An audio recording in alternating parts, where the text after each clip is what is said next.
안녕하세요. 안녕하세요. 저희들에게 좋은 소식만 계속 있으면 좋겠는데 그렇게 좋지 않은 소식들이 자꾸 있어서 저희 주님 앞에 예배 드리는데도 또 비대면으로 드려야 되는, 또 이제 올해쯤 되면 이런 문제가 좀 해결되지 않을까 싶은데도 여전히 해결되지 않는 상황 가운데 있습니다.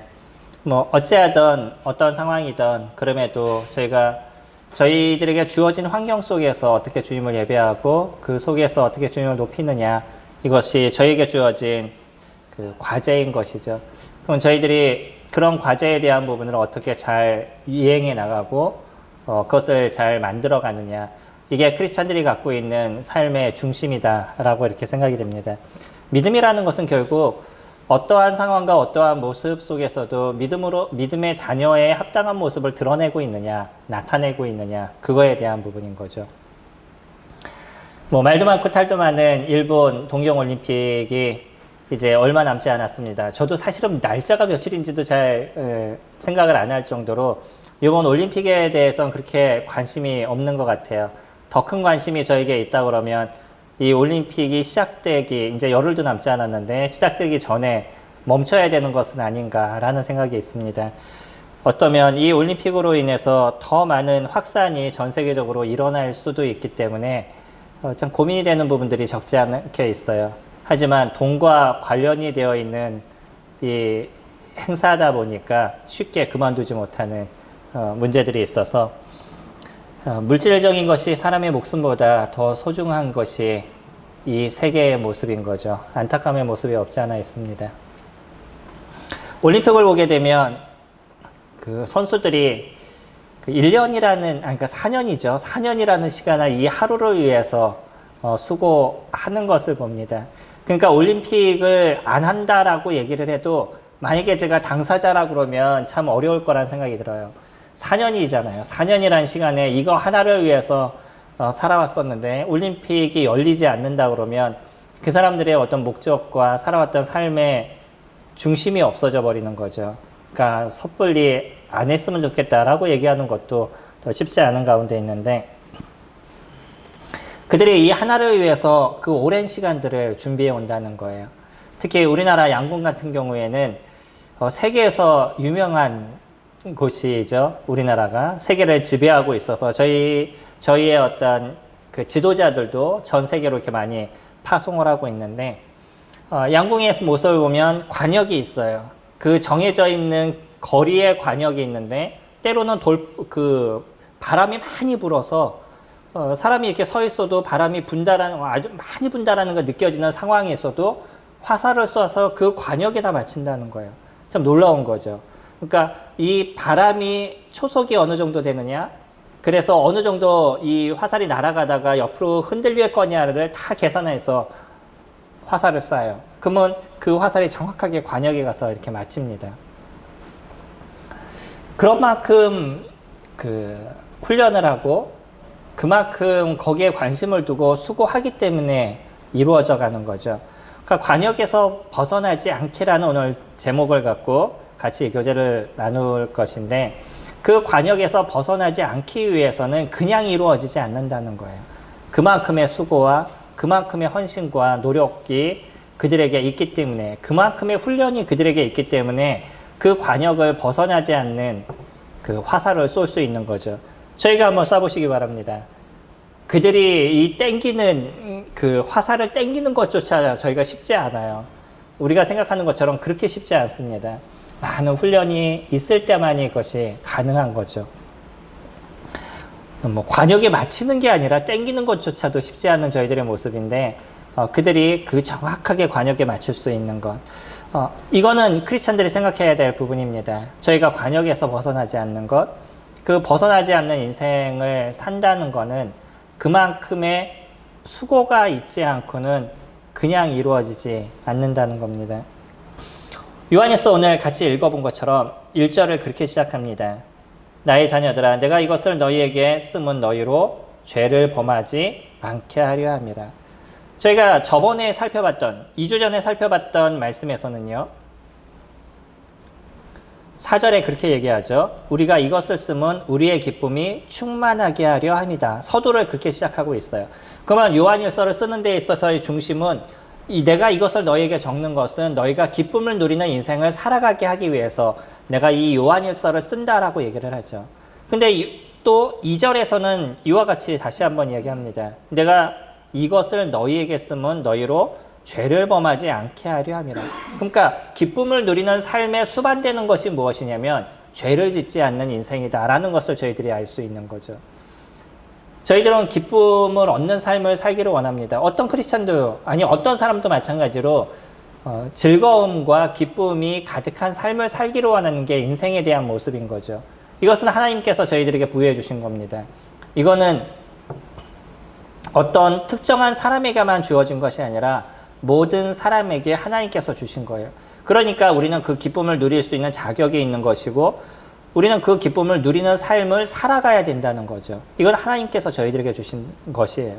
근데 이 기쁨을 누리는 삶을 사는 데 있어서 몇 가지 조건이 있는 거죠. 오늘 본문에서는 그 조건이 무엇이냐면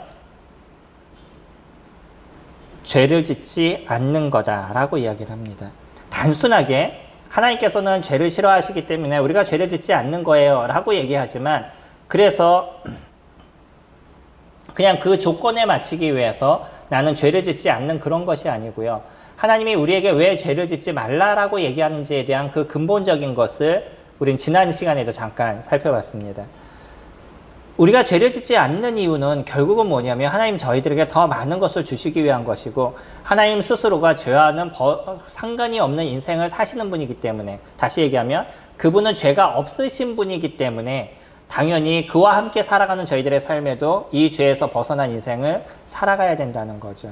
그리고 이 죄는 결국 무엇을 드러내냐면 고통과 아픔을 나타내는 것이 죄이기 때문에 이 죄가 발생하는 그 순간 주변에 있는 사람 아니면 그 사람조차도 거기에 대한 아픔과 고통의 모습을 가져갈 수밖에 없는 거예요. 이런 고통의 모습이 우리에게 있기 때문에 여기서부터 벗어나게 하기 원하는 것이 하나님의 마음이시고 그리고 이것이 벗어나게 됐었을 때 우리가 누리는 기쁨이 그 가운데 함께 할 수 있는 거죠. 주님은 저희들에게 그것을 얘기하십니다. 너희가 죄를 짓지 않기를 원한다. 이것을 통해서 너에게 주어지는 기쁨이 있기를 원한다 라고 얘기를 해요. 죄라는 것에 대한 근본적인 내용 이것이 무엇이냐라고 얘기하면 오늘 제목에서 얘기한 것처럼 관역에서 벗어나지 않는 것 다시 얘기하면 관역에서 벗어난 것을 죄라고 얘기합니다. 정해져 있는 관역이 있어요. 근데 이 관역에서 벗어나게 된 것이 죄라는 거죠. 그렇기 때문에 우리들은요, 이 죄가 무엇인지에 대해서 조금 더 정확하게 살펴볼 필요가 있는 것이고, 그 다음에 벗어나지 않는 방법에 대해서 살펴볼 필요가 있는 거죠. 오늘은 이 두 가지의 문제를 같이 생각해 볼 것입니다. 우리가 같이 읽었던 1절 말씀, 다시 한번 보시면요. 나의 자녀들아 내가 이것을 너희에게 쓰면 너희로 죄를 범하지 않게 하려 함이라. 만일 누가 죄를 범하여도 아버지 앞에서 우리에게 대언자가 있으니 곧 의로우신 예수 그리스도시라. 그가 우리 죄를 위한 화목제물이니 우리만 위할 뿐 아니요 온 세상의 죄를 위하심이라. 저희가 아는 것처럼 예수 그리스도 그분은 저희들과 하나님과의 관계를 회복시키시는 그런 화목제물로서 드려진 분이십니다. 이 화목제물이라는 것은 관계의 회복을 이뤄가는 거죠. 우리는 하나님과의 관계가 완전히 끊어져 있는 존재입니다. 근데 예수 그리스도 그분이 자신을 십자가에 내어주심을 통해서 자신의 어떤 몸과 자신의 그 피를 다 흘려주심을 통해서 이제 우리가 하나님과 함께 할 수 있는 길을 그분이 열어주신 거죠.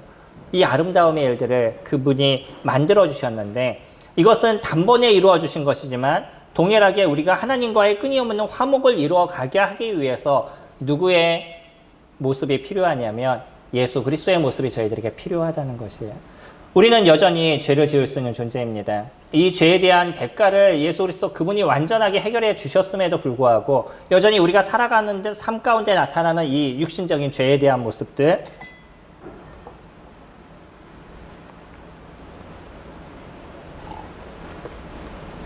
이 죄에 대한 부분은 우리가 날마다 해결하는 일들을 이뤄가야 된다는 거예요. 저희가 집에 가면 샤워를 하시죠. 얼마 전에 저희 아이가 물어보더라고요. 날마다 씻는 게 당연한 거 아니에요? 라고 얘기하셔요. 얘기했었어요. 어떻게 생각하셔요? 날마다 샤워하시는 게 당연한 건가요? 비정상적인 건가요?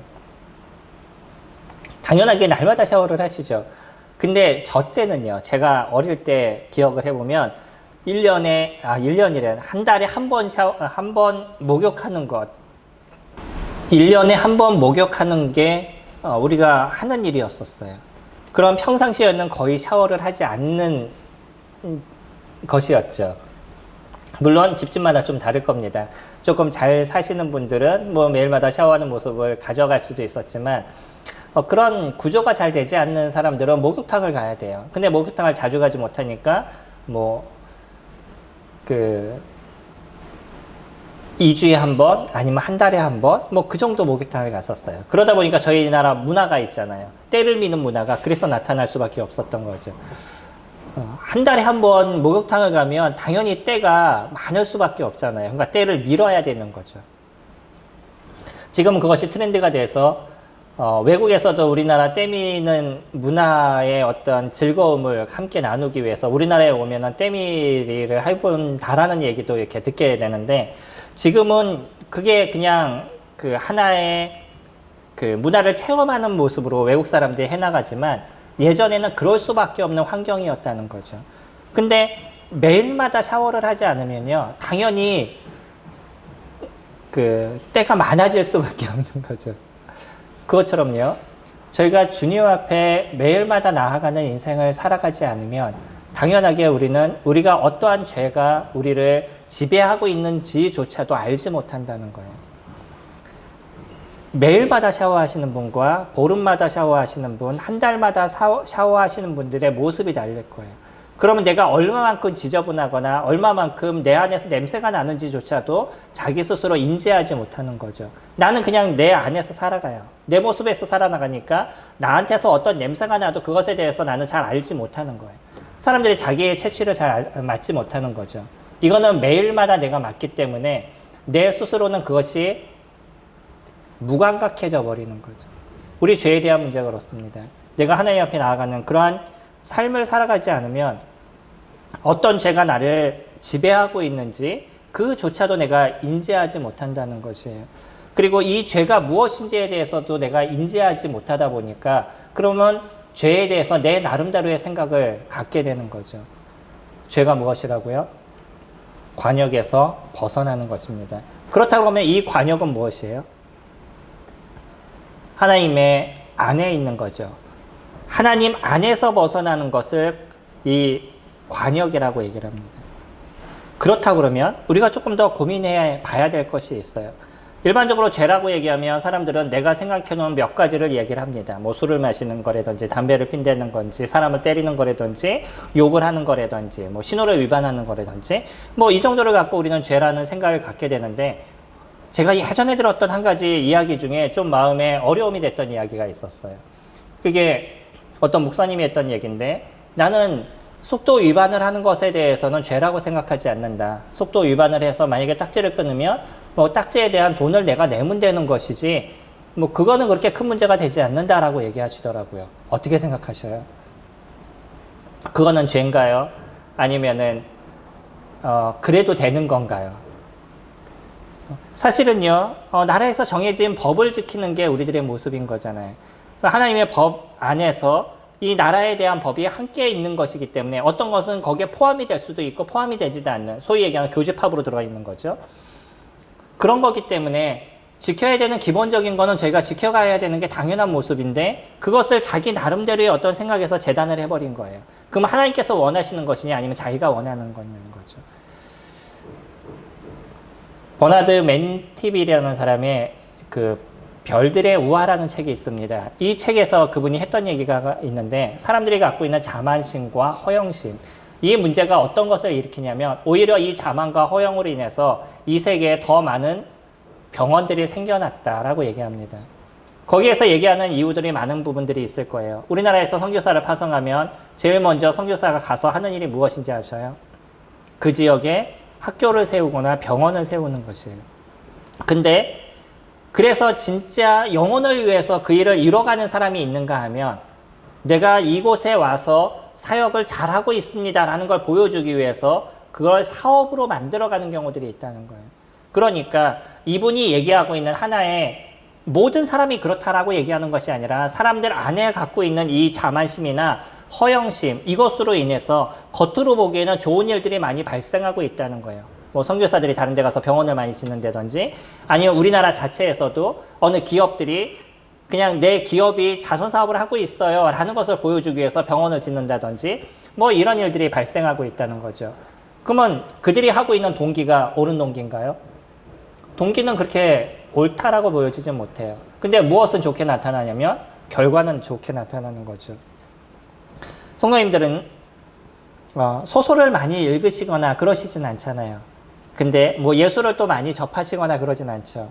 또 음악을 많이 접하시거나 그러진 않죠. 저희가 찬송을 부르지 음악을 많이 접하지는 않으니까. 근데 사람들이 유명하게 생각하고 있는 그림이라든지요, 음악이라든지 작곡이죠. 작곡이라든지 아니면 소설이라든지 건축이라든지 이런 것들이 무엇을 통해서 더 많이 저희들에게 드러났냐면 사람들이 갖고 있는 자만이라든지 아니면 허영심을 통해서 더 특별하게 저희들에게 보여주고 있습니다. 저희들이 알고 있는 피카소를 나중에 기회가 되시면 피카소에 대해서 한번 살펴보셔요. 그 사람이 그림을 그릴 때 어떠한 모습으로 그림을 그렸는지를 한번 읽어보시면 역겨워서 보고 싶은 마음이 없을 겁니다. 사람들이 어떤 특별한 예술을 드러내거나 뭔가를 나타낼 때 오히려 그 뒷모습은 자만심과 허영심이 그것을 지배하고 있었다는 거예요. 이것에 대해서 버나드 맨티빌은 아주 신랄하게 그것을 비판해주고 있는 거죠. 우리는 여기서 고민해야 될 부분이 있습니다.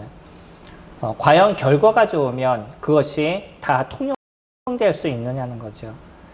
하나님께서 우리 가운데 얘기하실 때 결과가 좋으면 그래 다 좋은 거야 라고 얘기하시냐는 거예요. 주님이 우리가 주님 나라에 갔었을 때 그래 너 이런 결과를 드러냈네, 이런 것을 많이 보여줬네, 그렇기 때문에 네가 나를 위해서 열심히 살아갔고 넌 역시 선하게 인생을 살아갔어 라고 얘기하시겠냐는 거죠. 우리는 그것이 아니라 이 죄라는 자체가 무엇이냐면 그 동기에서부터 선을 쫓아가는 하나님의 그 관역에서 벗어나지 않는 일을 이뤄가는 것들, 그런 것을 온전한 하나님 안에 거하는 거다라고 이야기합니다. 그러니까 죄는 무엇이냐면 결국은 하나님 안에서 벗어나는 것이 죄인 거잖아요.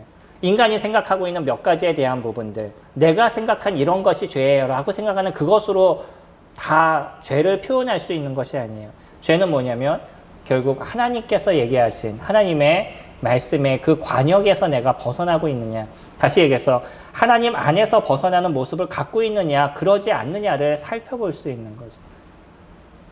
우리들 안에서 일어나고 있는 여러 가지 일들이 있을 겁니다. 때로는 그것이 선이 될 수도 있을 거예요. 그러나 그것이 자기중심적인 모습이 된다 그러면, 하나님 중심적인 것이 아니라 내 중심적인 것이 된다 그러면 그 모든 것이 관역에서 벗어난 것이 될 수 있다는 거예요. 이것 때문에 우리는 진짜 고민해야 될 것입니다.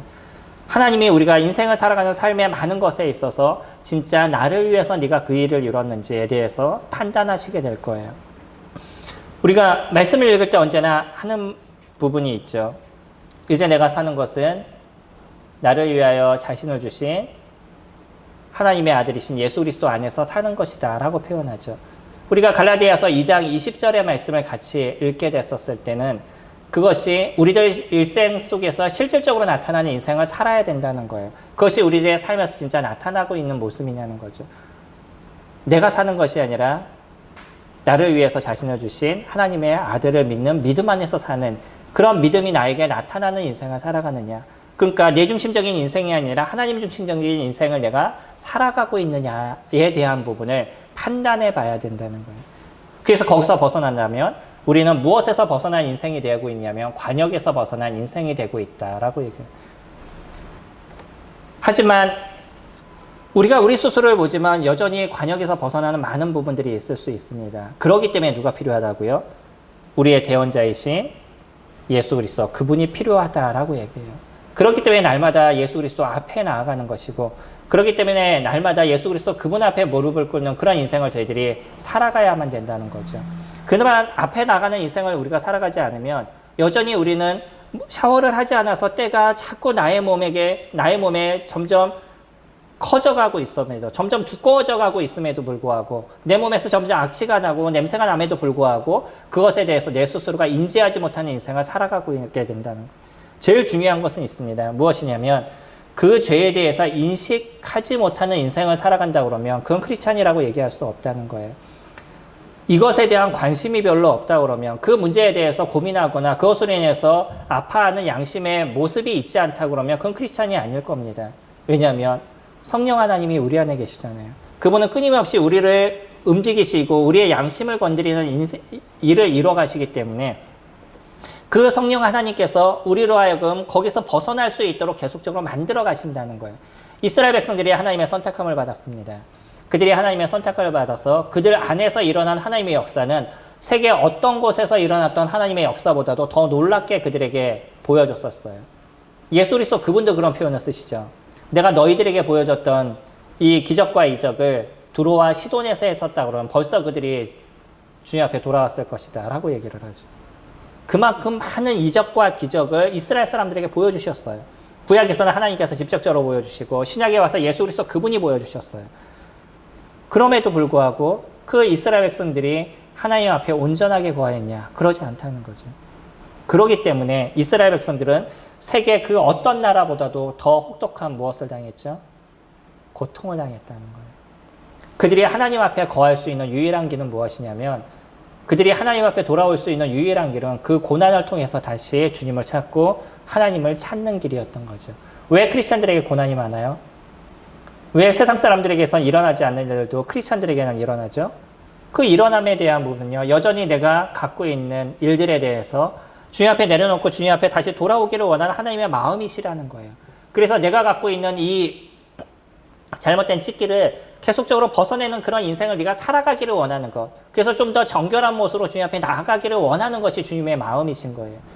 오히려요, 계속적으로 이 죄가 너무 관영해서 거기에 대해서 아무런 감각을 느끼지 못하는 크리스찬들을 주님께서 건드리지 않으십니다. 그 사람은 건드려도 의미가 없어요.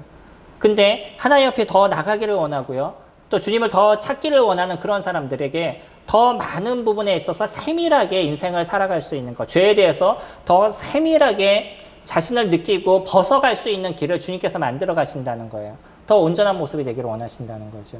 고난이 있으시나요? 왜 히브리 기자는요, 너에게 고난이 있느냐, 오히려 그것을 기쁘게 여겨라 라고 얘기하냐는 거예요. 그것이 기쁘나요? 그렇지 않습니다. 왜 남들에게 일어나지 않는 일, 남들은 그냥 평상시 넘어가는 그런 일들도 우리는 왜 넘어가지 않고 꼭 거기에 걸리냐는 거예요. 그 이유는요, 하나님께서는 우리 크리스찬들이 조금 더 주님 앞에 온전한 모습이 되어가기를 원하시기 때문인 거예요.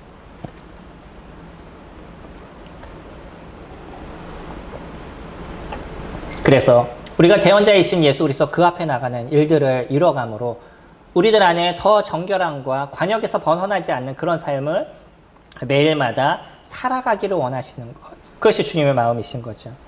그리고요, 3절부터 보시면, 우리가 그의 계명을 지키면 이로써 우리가 그를 아는 줄로 알 것이요. 관역이 무엇이라고요? 그분의 계명이다라고 얘기를 하죠. 이 관역을 얘기하면 그분의 계명, 다시 얘기하면 그분의 말씀이다라고 표현하는 것.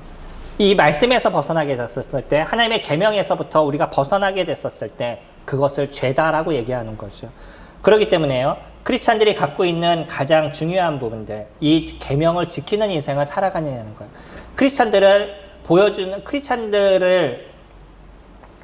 크리스찬이라고 얘기할 수 있는 부분들은요, 아주 단순하게 저희 가운데 나타납니다. 무엇이냐면 그 사람이 계명을 지키는 삶을 살아가려고 노력하느냐, 그러지 않느냐는 거예요. 여기서 그렇게 표현하죠. 우리가 그의 계명을 지키면 이로써 우리가 그를 아는 줄로 알 것이요. 그 계명을 지키고자 하는 마음 속에서 준비해 나가는 사람들은 당연히 크리스찬들의 모습을 갖고 있기 때문에 하나님을 소중하게 여기고 하나님 중심적인 인생을 살려고 그러기 때문에 그분의 계명 속에서 살아가려고 그러는 거죠. 근데 만약에 그런 마음이 우리에게 없어요. 교회에서 와 있을 때는 그러지만 나가면 이미 주님에 대한 모든 것을 잊어먹고 일주일을 살아가요. 그런 사람에게 대해서 그가 하나님을 안다라고 표현할 수 없다는 거죠. 왜 성령 하나님은 일주일 동안 우리들 안에서 아무것도 일을 안 하시죠? 왜 성령 하나님은 우리 안에 계시는데 우리들의 양심을 건드리시거나 우리들의 삶을 바꿔가지 않으시죠? 그분은 끊임없이 그 일을 이뤄가신다는 거예요. 그러니까 크리스찬들은요, 당연히 이 법에서 벗어나지 않는 그런 삶을 살아가기 위한 많은 일들이 우리들 안에서 나타나게 되어져 가는. 4절, 그를 아노라 하고 그의 계명을 지키지 아니하는 자는 거짓말하는 자요 진리가 그 속에 있지 아니하되 누구든지 그의 말씀을 지키는 자는 하나님의 사랑이 참으로 그 속에서 온전하게 되었나니 이로써 우리가 그의 안에 있는 줄을 아노라. 여기선 두 번째를 얘기하죠. 하나님 안에 있는 사람들, 예수 그리스도 안에 있는 사람들에 대한 특징에 대해서 얘기할 때 첫 번째는 4절에서 얘기하는 계명을 지키는 자다라고 얘기를 하죠. 그리고요, 5절에 하나님의 사랑이 참으로 그 속에서 온전하게 되는 사람이다라고 얘기를 해요. 주님의 사랑을 경험한 자들이잖아요. 예수 그리스도를 영접한 사람들은 그 안에 하나님의 사랑을 경험한 사람이에요. 예수 그리스도의 사랑을 경험한 사람인 거죠. 그러니까 우리들 안에 무엇이 있냐면 그리스도의 사랑이 우리를 지배하는 인생을 살아가요. 그러다 보니까 이제는 그 사랑이 우리의 삶을 바꾸고 우리의 행동을 바꾸는 일들을 이뤄가게 되는 거죠. 그 사람의 생각은요, 결국은 그 사람의 행동을 바꾸는 거예요. 예전에 말씀드린 거 혹시 기억나시나요? 사람들의 생각은 그 사람의 행동을 낳고요. 행동은 그 사람의 습관을 낳고 습관은 그 사람의 성격을 낳고요. 성격은 그 사람의 운명을 낳는다라고 얘기를 해요. 내가 어떤 생각을 갖고 있느냐에 따라서 그 사람의 행동이 변하게 되는 거죠. 이 변하는 행동은 결국은 그 사람의 습관으로 만들어져 가는 것이고 결국 그것이 그 사람의 성격이 되는 거예요. 많은 사람들이 얘기하는 내 성격은 원래부터 이렇게 안 좋았어요 라고 얘기하는 건 다 거짓인 거예요. 그 사람의 성격이 안 좋은 거는 이 안 좋은 생각과 안 좋은 행동이 반복적으로 이루어져서 나타난 것이지 처음부터 그 사람의 성격이 안 좋은 것은 아닙니다. 자신이 그것을 변화시키고 바꾸려는 의도와 의지가 그에게 없기 때문에 나타난 거예요. 나의 생각, 나의 모습 속에 뭔가 잘못된 습관이 들인 것이 있나요? 나의 성격 중에 무엇이 잘못된 것이 있나요? 그거는 잘못되게 형성이 되신 거예요. 오랫동안 그것이 고착화가 되신 거예요. 그것은 바꿔가셔야 되는 거예요. 그거는 바꾸려는 의도와 싸움이 우리 속에서 일어나야 되는 거예요. 어떤 사람이 게을러요. 나는 태생부터 게을렀어요. 그게 맞는 얘기인가요? 안 그렇습니다. 그 사람은 태생부터 그냥 딴 일을 하기 싫었던 거예요. 그런 오랫동안의 생각이 그 사람의 행동을 만든 것이고 그 사람의 습관을 만든 거예요. 어떤 사람은 엄청나게 다혈질적이에요. 뭐 조금만 얘기하면 화를 바로바로 내요. 태생부터 그렇나요? 아닙니다. 자기가 갖고 있는 분을 참지 못하고 소리를 질러버릇하다 보니까 소리를 지르고 나니까 속이 후련하고 이런 일들이 한두 번 진행되다 보니까 자기도 모르게 이것이 습관화가 되어져 버린 거예요. 저도 그런 습관이 있습니다. 그래서 그를 변화시키기 위해 끊임없는 싸움을 싸워가고 있어요. 한번 이 잘못된 습관이 드는 거는 아주 쉬운데요. 이 잘못된 습관을 다시 온전하게 변화시키는 것은 엄청난 노력과 수고가 그 가운데 있어야 되더라고요. 생각이 계속 하나님의 그 관역 안에 있어야 된다는 거예요. 하나님의 말씀 안에 있어야 된다는 거죠. 그 말씀 안에 있지 않고선 우리의 어떤 변화와 바뀜의 모습들은 나타나지 않는다는 거예요. 성경을 읽는 것이 너무나 힘들어요. 잘 안 돼요. 그래서 나는 이게 너무나 안 돼요. 너무 힘들어요. 그래서 나는 못하겠어요. 라고 얘기하는 사람은 이미 그 관역에서부터 함께 하고자 하는 마음, 내 관역에 그 놓여 있고자 하는 마음이 그의 중심에서부터 없어져 있는 거예요. 성경을 읽는 것이 쉬우신가요? 해보시니까 난 자연스럽게 아침에 일어나면 성경을 피게 되고요. 너무나 즐겁게 성경을 읽고 있어요. 라고 얘기하시는 분이 몇 명이나 되시겠어요? 처음부터 그런 사람이 없습니다. 여전히 우리들 안에서 사단은요, 동일하게 싸워가고 있다는 거예요. 우리가 크리스찬이 아니기 때문에 하나님의 말씀을 소망하지 않는 것이 아니라, 그러니까 시편 119편에서 얘기하고 있는 그 시편 기자, 내가 하나님의 말씀을 사모해서 해가 뜨기 전에, 날이 밝기 전에 주님의 계명을 읊조렸나이다 라고 얘기하는, 언제나 하나님의 말씀에 소망을 갖고 살아가는 그 사람의 모습이 우리에게 없기 때문에 우리가 그런 것이 아니라, 여전히 사단은요, 우리들 안에서 잘못된 것을 심어놓는 것이고 조금 더 편하고 조금 더 좋은, 재밌어 하는 것, 우리가 재밌어 하는 것을 하게 만드는 것이 사단인 거예요. 이런 사단, 끊임없는 우리들 안에서 일어나는 그 육신의 소욕과 성령의 소욕의 싸움이 우리에서 나타나고 있는 거죠. 그러니까 이 사단은요, 우리가 하나님의 말씀을 보고 하나님의 말씀을 따르려는 그런 생각에서부터 저희들을 바꾸려고 노력을 해요. 그러니까 쉽지 않을 수 있는 거죠. 조금 더 자자, 조금 더 눕자, 조금 더 졸자 라고 얘기하는 일들을 우리들 안에서 계속적으로 만들어가는 거죠. 그러니까 이런 싸움이 우리들 안에서 일어날 수밖에 없는 거죠. 그런 이런 싸움에서 우리가 자연스럽게 아침에 일어나면 주님의 말씀을 보고 자연스럽게 기도하고 이런 일들을 이뤄가기 위해선 어떻게 하셔야 되겠어요? 싸우셔야 되는 거예요. 어떤 일이 있어도 그것이 나에게 습관이 되게 하셔야 되는 거고, 제일 먼저 계속 생각하셔야 되는 거예요. 주님 앞에 기도하고, 주님, 제가 이러한 모습이 되기를 원합니다. 이러한 삶이 되기를 원합니다. 라고 계속적으로 기도하시고 그것을 만들어 가셔야 된다는 거예요.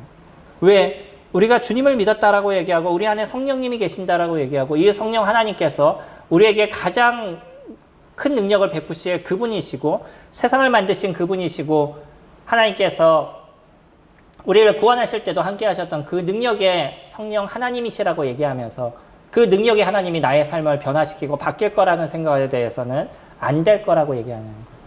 어떤 분이 얘기하는 것처럼 하나님도 내 성격은 바꿀 수 없다는 그런 말 같지도 않은 얘기를 때로는 우리들의 입술을 통해서도 하고 있다는 거죠. 그러신가요? 주님이 저희들을 못 바꾸시나요? 저희들을 바꿔가십니다. 문제는 뭐냐면 자신의 마음이 그것을 하지 않는다는 거예요. 어쩌면 그 사람의 마음에 주님이 없기 때문에 그런 것일 수도 있고요. 그리고 자신 스스로가 그것을 바꾸고자 하는 마음이 없기 때문에 나타나는 거죠. 우리가 주님을 믿은 지 10년이 되고 20년이 되고 30년이 됐는데도 여전히 그 단순한 것, 하나님의 말씀을 읽고 묵상하고 그 가운데 거하는 것, 주님 앞에 기도하는 삶, 하나님께 감사하는 삶, 이 단순한 것이 우리에게 이루어지지 않는다면 우리가 어떻게 신앙생활을 하고 있다라고 얘기할 수 있겠어요? 우리가 어떻게 그 하나님의 그 관역에서 벗어나지 않고 있다라고 얘기할 수 있겠어요? 이 가장 기본적인 것이 우리에게 일어나지 않으면요, 우리는 이 관역에서 쉽게 벗어나는 삶이 되어져 갈 수밖에 없습니다. 하나님의 말씀이 나를 지배하지 않으면 하루를 살아가 보세요. 얼마나 많은 일들이 우리 가운데 있고 얼마나 많은 안 좋은 일들이 우리 가운데 나타나게 되는데 그것을 이길 수 있고 그것을 벗어버릴 수 있는 것이 우리 안에서 일어날 수 있는지, 하나님의 말씀이 아니면 그것은 불가능한 것이에요. 그렇기 때문에 끊임없이 주님의 말씀을 섭취하고 끊임없이 주님의 말씀에 지배를 받고 그분을 생각함으로 우리의 행동이 변화가는 모습들을 가져가야 된다는 거예요. 다시 한번 기억하시기 바랍니다. 생각은요, 행동을 변화시켜요. 행동은 우리의 습관을 만듭니다. 이 습관은 우리의 성격을 만들고요, 결국 그 사람의 운명을 변화시켜요. 내가 어떤 생각을 갖고 있느냐에 따라서 우리들의 삶의 모습이, 우리들의 운명이 변한다는 거죠. 운명이라는 표현을 쓰는 건 좀 애매하지만 이건 세상 심리학에서 나온 얘기라 동일합니다. 그러나 우리가 하나님의 말씀을, 하나님을 생각하는 인생을 살아가게 됐었을 때 그때 비로소 우리들의 인생이 요한일서에서 얘기한 것처럼 기쁨을 누리는 인생을 살아가게 된다는 거죠. 마지막 6절 말씀 보시면 그의 안에 산다고 하는 자는 그가 행하시는 대로 자기도 행할지니라. 우리가 주님 안에 살고 있나요? 그렇다면 이 요한일서 기자는, 그러니까 요한 사도는 저희들에게 아주 강력하게 얘기합니다. 너희가 그 안에 산다라고 얘기하니 그렇다 그러면 너희는 그 안에서 행하는 자가 되어야 된다라고 얘기하는 거죠. 저희는 주님 안에 거하는 자입니다. 그리고 이 관역에서부터 벗어나지 않으려고 노력하는 자인 거예요. 그렇다면 이 관역이 무엇인지에 대해서 저희가 정확하게 인식을 가져야 될 겁니다. 관역은 내가 생각하는 죄의 몇 가지의 항목이 아니라 그것은 하나님 안에서 벗어나지 않는 것이고, 다시 얘기하면 내 중심적인 인생에서부터 하나님 중심적인 인생으로 변화하게 되는 거예요. 내가 십자가에 못 박혔나니 그런즉 이제는 내가 사는 것이 아니라 내 안에 예수 그리스도께서 사는 것이다. 이제 내가 사는 것은 나를 사랑하사 나를 위하여 자기의 목숨을 버리신 하나님의 아들을 믿는 믿음 안에서 사는 것이다 라는 고백이, 이것이 실질적으로 우리 가운데 드러나는 것이죠. 이제 내 중심적인 것이 아닙니다. 누구 중심적인 인생을 사는 것이냐면 하나님 중심적인 인생을 살아가는 것이에요. 이것을 통해서 우리는 우리들의 생각을 변화시키고 우리들의 행동을 변화시켜야 돼요. 우리는 계속적으로 말씀을 묵상하는 일들을 교회 가운데 이루고 있습니다. 내가 잘 되지 않으면 성도님과 같이 하시기 바랍니다. 우리는 날마다 교회를 위해서 중보기도를 이루는 일들을 함께 이루고 있습니다. 이제 몇 개월 지나고 나니까 하시는 분들이 또 점점 줄어들고 있죠. 다시 한번 마음을 가다듬어 보셔요. 그리고 매일마다 내가 해야 된다는 당위성을 가지셔야 되는 겁니다. 이거는 누구는 하고 누구는 하지 않는 그런 것이 아니에요. 모든 크리스찬이라면 당연히 다른 성도들을 위해서 기도할 수 있는 모습이 우리 가운데 있어야 된다는 거예요. 마지막으로, 진정한 크리스찬이라면 하나님 앞에 감사하는 일들을 이뤄가야 되는데, 이 감사는 나에게 오늘 특별한 일이 일어나서 주님 앞에 감사하는 것이 아니라 오늘 하루를 살아갔을 때 하나님께서 나의 인생에 어떠한 일을 하셨는지를 뒤돌아보면 감사할 일이 너무나 많은 것이죠. 이 일에 대해서 주님 앞에 감사하는 것. 이 세 가지의 일들을 우리가 매일마다 한다면 그의 인생은 분명하게 변하는 모습이 되어갈 겁니다. 하나님의 관역 안에 놓여져 있을 것이에요. 거기서 벗어나지 않는 일을 이룰 것입니다. 오늘 저희들은 관역에서 벗어나지 않기라는 제목을 갖고 같이 교제를 나눴습니다. 이 관역은 하나님의 말씀이신 거고요. 이 하나님의 말씀 안에서 벗어나는 그 어떤 것도 주님은 죄다라고 이야기하신다는 거예요. 그러면 이 안에서 벗어나지 않기 위해서 우리는 하나님 앞, 예수 그리스도 그분 앞에 잘못된 모습이 있을 때마다 고백하는 인생을 살아가는 것이고요. 여전히 우리는 이 하나님의 말씀을 섭취하고 여전히 주님 앞에 기도하고 감사하는 인생을 살아가는 것이죠. 이러한 일들이 우리 가운데 일어나게 됐었을 때 우리는 주님의 관역에서 저희는 언제나 놓여 있습니다라는 고백을 하게 될 것입니다. 서두에 말씀드린 것처럼 양궁 선수들은요, 특히 우리나라 선수들은 아무리 바람이 불어도 8점 이상에서 벗어나지 않더라고요. 최소 어디에서는 완전하게 벗어나지 않냐면 관역에서 완전하게 벗어나는 우리나라 선수를 제가 본 기억이 없어요. 아무리 잘못 쏴도.